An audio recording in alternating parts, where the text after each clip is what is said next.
Team India captain Rohit Sharma ఇంగ్లాండ్పై మరోసారి చెలరేగిపోయాడు. ఈ సిరీస్లో ఇప్పటికే ఒక సెంచరీ కూడా బాదిన రోహిత్ శర్మ తాజాగా ఇప్పుడు జరుగుతున్న 5వ టెస్ట్లో కూడా సెంచరీ చేశాడు. భారత్ ఇంగ్లాండ్ మధ్య ధర్మశాల వేదికగా గురువారం ప్రారంభమైన మ్యాచ్లో తొలుత ఇంగ్లాండ్ను మన బౌలర్లు తక్కువ స్కోర్కే ఆల్అవుట్ చేశారు. ఆ తర్వాత టీమిండియా తొలి ఇన్నింగ్స్కి దిగింది. ఫస్ట్ ఇన్నింగ్స్లో యశస్వి జైస్వాల్తో కలిసి రోహిత్ శర్మ మంచి పార్ట్నర్షిప్ అందించాడు. వీళ్ళిద్దరూ కలిసి 104 పరుగులు ఫస్ట్ వికెట్కి జోడించారు.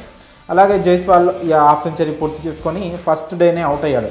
ఆ తర్వాత శుభ్మన్ గిల్ వన్ డౌన్లో వచ్చిన తర్వాత రోహిత్ శర్మ శుభ్మన్ గిల్తో కలిసి ఇన్నింగ్స్ను ముందుకు నడిపించాడు. అయితే రెండో రోజు ఆటలో లంచ్ బ్రేక్ కంటే ముందే రోహిత్ శర్మ సెంచరీ మార్క్ అందుకున్నాడు.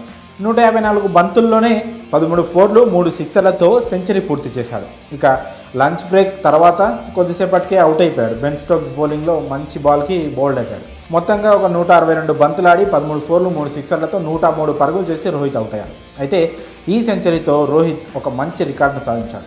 భారత క్రికెట్ చరిత్రలో 30 ఏళ్ల వయసు తర్వాత అత్యధిక సెంచరీలు చేసిన ప్లేయర్గా సచిన్ టెండూల్కర్ రికార్డును సమం చేశాడు. 30 ఏళ్ల నుండి అంతర్జాతీయ క్రికెట్ నుంచి రిటైర్ అయ్యేంత వరకు సచిన్ 35 సెంచరీలు చేశాడు. టెస్టుల్లో 20, వన్డేల్లో 15 సెంచరీలు చేశాడు. 2003లో అనుకుంటా సచిన్కు 30 ఏళ్ళు నిండాయి. అప్పటి నుంచి 2013లో అంటే తాను రిటైర్ అయ్యేంత వరకు 35 సెంచరీలు చేశాడు. ఓవరాల్గా సచిన్ ఖాతాలో 100 సెంచరీలు ఉన్న విషయం అందరికీ తెలిసిందే.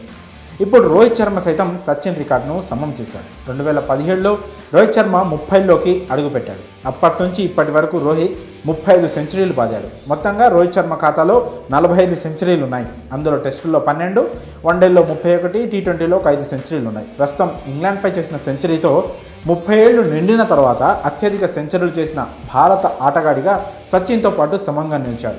రోహిత్ మరికొంతకాలం క్రికెట్లో కొనసాగే అవకాశం ఉండడంతో సచిన్ రికార్డును బ్రేక్ కూడా చేయొచ్చు. అయితే ప్రస్తుతం ప్రపంచవ్యాప్తంగా 30 ఏళ్లు నిండిన తర్వాత అత్యధిక సెంచరీలు చేసిన ఆటగాళ్ల లిస్టులో కుమార సంగకార 43 సెంచరీలతో ఫస్ట్ ప్లేస్లో ఉన్నాడు. ఆ తర్వాత మాథ్యూ హెడెన్ ఆస్ట్రేలియాకు చెందిన ఓపెనర్ 36 సెంచరీలు, అలాగే ఆస్ట్రేలియా మాజీ కెప్టెన్ రిక్కీ పాంటింగ్ కూడా 36 సెంచరీలతో ఉన్నారు. ఆ తర్వాత రోహిత్ శర్మ 30 సెంచరీలతో 4వ స్థానంలో ఉన్నాడు.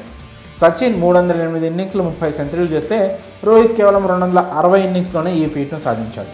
మరి క్రికెట్ గాడ్గా ఉన్న సచిన్ టెండూల్కర్ రికార్డును ఇప్పుడు రోహిత్ శర్మ బ్రేక్ చేయడంపై మీ అభిప్రాయాలను కామెంట్స్ రూపంలో తెలియజేయండి.